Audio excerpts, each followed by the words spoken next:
नाज़रीन, गजा जंग इसराइल के गले पड़ गई है। ईरान, रूस, चीन, तुर्की और नॉर्थ कोरिया के अलायंस ने जंग का पासा पलट दिया है। इसलिए अब इसराइल अमेरिका को पुकार रहा है कि मुझे किसी भी तरह इस सिचुएशन से, इस शिकस्त से मुझे बचा लो। आगे देखी जाएगी, लेकिन ये जो मुझे शिकस्त होने वाली है इससे मुझे किसी भी तरीके से बचाओ। इसके अलावा जो है वो मगरबी ममालिक, यूरोपीय ममालिक जिन पर इसराइल को बड़ा नाज था, वो भी अब पीछे हटते हुए बल्कि इसराइल पर तनकीद करते हुए और उस पर पाबंदियां लगाते हुए नजर आ रहे हैं। तो ये जंग इसराइल के गले पड़ चुकी है, उसको लेने के देने पड़ गए हैं और उसका अपना वजूद इस वक्त बहुत खतरे में है, क्योंकि ये जंग सिर्फ गजा पर शिकस्त या फतह का मामला नहीं रहा। ये जंग अब फलस्तीन का एक फैसला कुन मार्का बन चुका है और ये जो नया अलायंस बना है इसने टोटली जो बैलेंस ऑफ पावर है खित्ते का, इसराइल का, उसको बिगाड़ के रख दिया है। ये सारे जो अहम तरीन हकायक हैं वो आज आपके सामने रखने की कोशिश करेंगे। यकीनी तौर पर जंग का ये जो पहलू है, ये जो हकायक हैं, ये आप तक नहीं पहुंचे होंगे, इसलिए आज की वीडियो बहुत इंपॉर्टेंट है।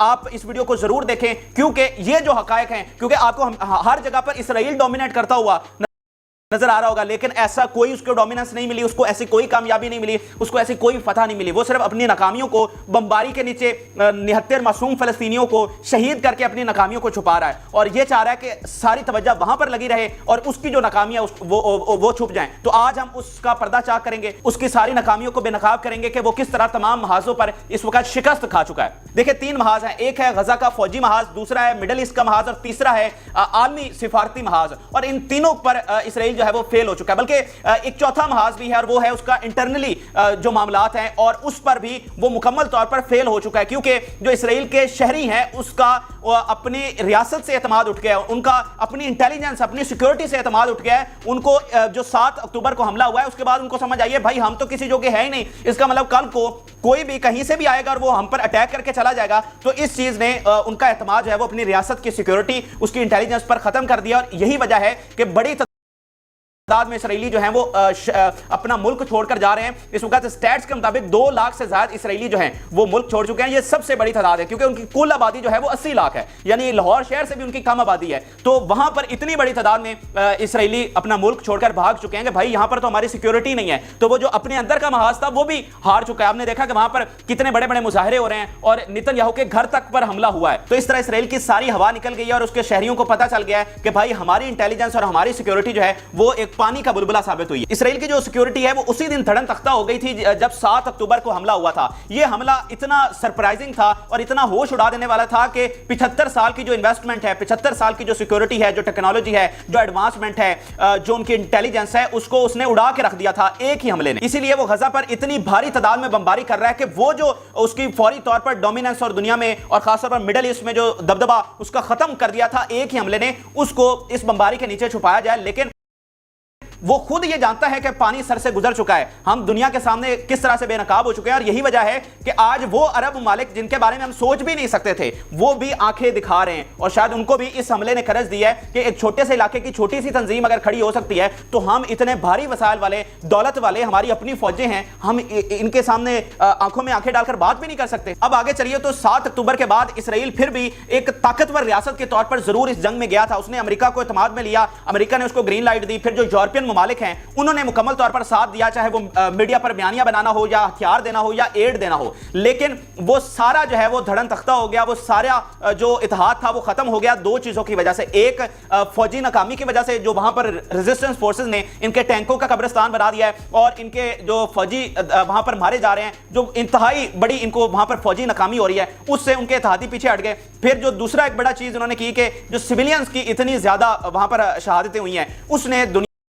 को मजबूर कर दिया कि वो इनके साथ खड़े नहीं रह सकते। इसीलिए आप सबूत के तौर पर ये देखिए कि यूरोपियन ममालिक जिस पर इसराइल को बड़ा नाज था और उन मुल्कों में इसराइल पर तनकीद करना गुनाह समझा जाता है, सबसे बड़ा जुर्म समझा जाता है, आज उन्हीं के आला ऑफिशियल्स तनकीद कर रहे हैं। मिसाल के तौर पर बेल्जियम, उसने इसराइल पर सैंक्शंस लगाने की बात की है। इसके अलावा स्पेन की हुकूमती ऑफिशियल्स कह रहे हैं कि हमें ताल्लुकात खत्म करने चाहिए और हमें भी इसराइल पर पाबंदियां लगानी चाहिए। फ्रांस के प्राइम मिनिस्टर जो हैं वो इसराइल पर तनकीद कर चुके हैं और कह चुके हैं कि ये एक तो मिलिट्री तौर पर नाकाम हो रहे हैं और जो गजा को ये ऑक्यूपाई करने जा रहे हैं ये इम्पॉसिबल है और ये इनकी फेल स्ट्रेटेजी है। और उन्होंने कहा तीसरा कि ये जो सिविलियंस की इतनी कैजुअलिटीज हुई हैं ये इंतहाई शर्मनाक है और ये बिल्कुल इसराइल को इसका खमियाजा जो है वो भुगतना पड़ेगा। ये फ्रांस के प्राइम मिनिस्टर कह रहे हैं, ये वही फ्रांस है जिसके सदर वहां पहुंचे थे और जहां पर एक बिल लाने की बात हो रही थी कि अगर कोई तनकीद करेगा इसराइल पर या उनके लिए उनके हक में कोई रैली निकालेगा तो उसे $75,000 का जुर्माना और कैद होनी चाहिए। ये उसी मुल्क का प्राइम मिनिस्टर कह रहा है। इसके अलावा उसके जो बड़े इत्तेहादी हैं ऑस्ट्रेलिया, जर्मनी, इंग्लैंड, ये सारे भी उस पर तनकीद कर चुके हैं, वहां पर उसके खिलाफ मुजाहरे हो रहे हैं। मिसाल के तौर पर ऑस्ट्रेलिया की मिसाल लीजिए, ऑस्ट्रेलिया ने यूनाइटेड नेशन में इसके हक में वोट नहीं दिया बल्कि उन्होंने एब्सटेन किया। सिर्फ 14 ममालिक ने इसराइल के हक में वोट दिया और 120 ममालिक ने इसके खिलाफ वोट दिया और 45 ममालिक ने एब्सटेन किया, यानी गैर हाजिर है, उन्होंने किसी को वोट नहीं दिया। तो मतलब अगर आपका इत्तेहादी आकर आपको वोट नहीं दे रहा तो इसका मतलब वो खिलाफ है ना। चलें वो दूसरे के हक में नहीं जा रहा लेकिन आपके तो वो खिलाफ हो चुका, आपसे तो वो पीछे हट गया ना।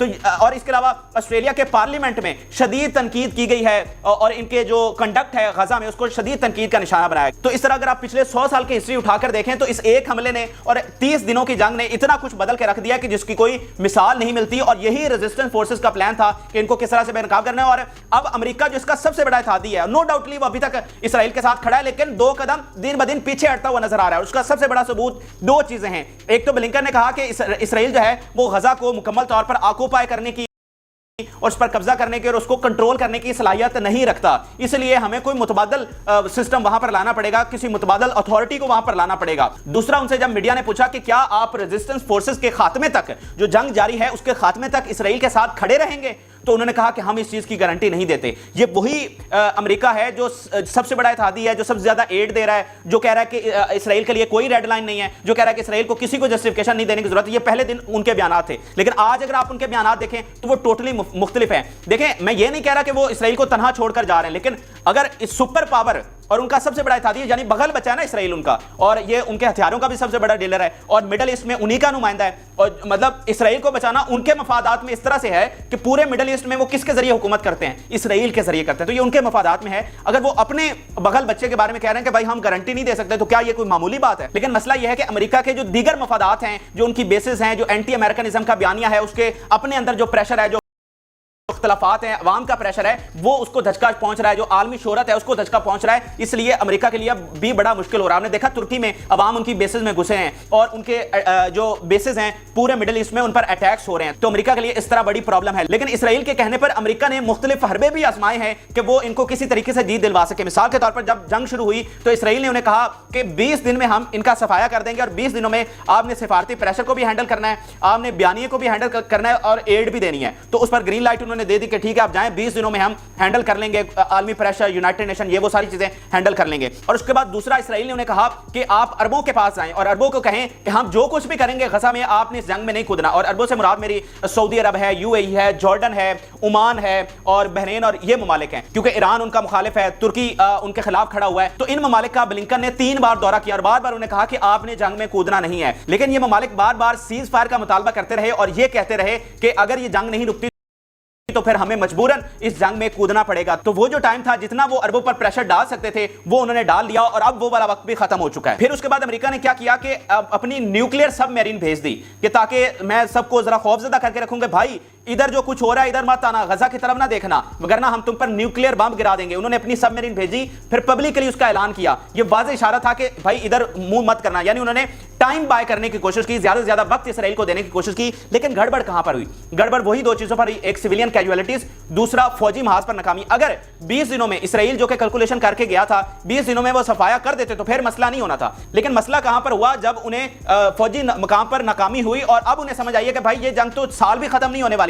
और उसमें जो बड़ा किरदार अदा किया, जिसने जंग का पांसा पलटा, वो था अलायंस, बहुत बड़ा अलायंस, ईरान का, तुर्की का, नॉर्थ कोरिया का, रूस का और चीन का, इसके बाद शाम, इराक, वो भी इसमें शामिल हैं। तो इन सब ने मिलकर इतने हथियार, इतने एंटी टैंक मिसाइल, इतने रॉकेट्स मज़ामती तहरीक और हिजबुल्लाह को दिए हैं कि वो मुकम्मल तौर पर जंग का पांसा पलट चुका। आप देखिए कि एक तरफ इसराइल की आर्मी है, उनके पास असलहे की कितनी तादाद है, उनको अमेरिका ने असला दिया, बरतानिया ने दिया, यूरोप ने उनको असला दिया, उनकी अपनी उनके पास कितना जखीरा है। लेकिन ये जो मज़ामती तहरीक 1 महीने से ज्यादा अरसे से लड़ रही है, इनके पास जखीरा कहां से आया? इनको कौन असलिया दे रहा है? तो इस अलायंस ने इस जंग का मुकम्मल तौर पर पांसा पलटा है। अगर ये अलायंस ना बनता اور یہ ان کے حق میں سامنے نہ آتے تو ظاہری بات ہے آج ان کے پاس ہتھیار ختم ہو جانے تھے اور وہ جنگ ہار جاتے. تو یہ جو کھل کر میدان میں آئے ہیں انہوں نے مکمل طور پر اب جنگ کو بدتری دلوا دی ہے غزہ کے لوگوں کو, مزاحمتی تحریک کو, اور یہاں پر دراصل اب اسرائیل پھنسا ہوا ہے. مثال کے طور پر آپ دیکھیے کہ حزب اللہ کو ابھی رشیا کی جانب سے ایئر ڈیفنس سسٹم دیا گیا جس سے وہ ان کے جنگی جہازوں کو نشانہ بنا سکتے ہیں. پھر ابھی آج ہی انہوں نے